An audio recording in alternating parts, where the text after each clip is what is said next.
honored to be joined by one of our dignitaries tonight, Mr. Joseph Pintauro. Joseph, congratulations. You're one of the recipients of our literary award here at Guildhall, and it's an honor to meet you. Thanks. Thank you very much. Joe, your writing, you live on the East End, you live in Sag Harbor. Right. And your writing is amazing in that it captures, I'm thinking of Men's Lives, Raft of the Medusa, and the whole host of works that you've created. And your inspiration, where does it come from? Well, actually, a lot of it does actually come from the East End. Both my novels take place out there, and I've been going there since I'm a kid. My brother and I bought a house for $9,000 in North Haven. We had a 17.5-foot lap strake cruiser's boat. We used to go out on the weekends to water ski, and so it's always been there in my life. It's especially in the early days when it was more or less a darker place, more beautiful. It had deeper resonances. The Baymen, the Montauk Indians. I really feel as though somehow I felt touch base with that early time. A lot of it hadn't been rubbed out by the time I got there, and so I sort of cling to that idea of the place, and it helps me continue to love it and appreciate it in spite of the changes. Well, we know artists that are attracted to the East End because of the visual arts and the beauty. But if the inspiration of the East End has been great for you as a writer, that's all the more reason why we've got such important people living in Sag Harbor. Well, yeah, I mean, I love Sag Harbor. It's really, it's the real thing, you know what I mean? It hasn't lost its beautiful colloquial sort of flavor. It's the kind of people. I live in a house that I bought about 40 years ago. That's 1876. I was the second person to own it, and so the attic was just full of history of this one family, the Bassendens, and so I've taken very good care of it. It needs renovation soon, and I hate to do that to it. Do you know what I mean? Because it's still a proud old Victorian house, but I think everything has meaning. Buildings, woods. I mean, one just has to think of Robert Frost and that short poem about stopping by the woods on a snowy evening, and it's so full of meaning. The beauty, the darkness, and a lot of that is still there. I love the fact that I remember what it was like, and I can't stop at certain places and just see the ongoing memory of them.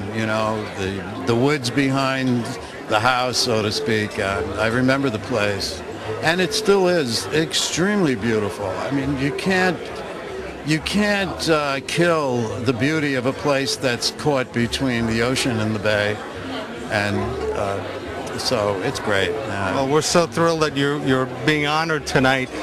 I have so many questions to ask you. There are a number of your works. In fact, we're going to have a full half hour with Joe on VVH, if with your kind permission. But there's a play that was staged at Guildhall called Beside Herself. Beside Herself. Yeah. And it's the story, if I may. I mean, just the words. I want to convey what you write, and in your own words.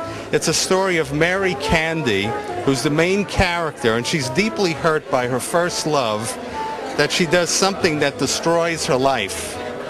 She lives alone on an island off the coast of New England in a house surrounded by fog that is so close to the highway she can hear the cry of animals as they are hit by passing cars. The saving and healing of these animals has become her life, and then she falls in love with the UPS man. Right. Well, this is magnificent. And you write, these are your own words. The question is one of responsibility. can I fight these urges to destroy and instead create a safe place for love to grow? The characters have to cross a barrier of time and loss, and the selves have to find a new destiny. And the destiny is to get to the path to rejuvenation. Thank you for those beautiful words. I don't even remember saying them, but I'm glad I did because, you know, they sound pretty good. Yeah, I mean, I lived in a house for a long time with a friend when my house was rented. It was on 114, and it was opposite of Peat Bog, which sadly right now, believe it or not, was filled in and a house is there. But there were animals constantly crossing the road out of the peat bog, raccoons and all sorts of animals, snakes, frogs that would come out somehow or another, sometimes in kind of, you know, mating paths that they took, turtles. And we were always going out there shoveling up. And, you know, in fact, many times we comforted dogs that were hit by cars because the land was low. So there were these fogs, these sort of like a snake of fog that you would hit on 114 and come out of it right away. But the house was right there. And Mildred Candy was my friend Greg's grandmother. That's her name. So it's based on a real person. It's based on a real person. She used to bake pies, and she was there. But I mean, and then the whole thing became, you know, fantastical. John Lee Beatty at Circle Rep did a set in which the trees were actually growing inside the house. Wow. And it was like this woman's mind that was, you know, kind of partly in the past and partly in the present and invaded by nature. And she became the comforter of these animals.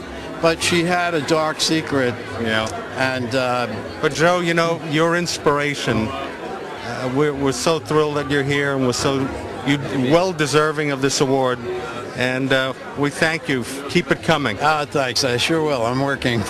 Don't worry about it. Thank you. Yeah. Thanks a lot.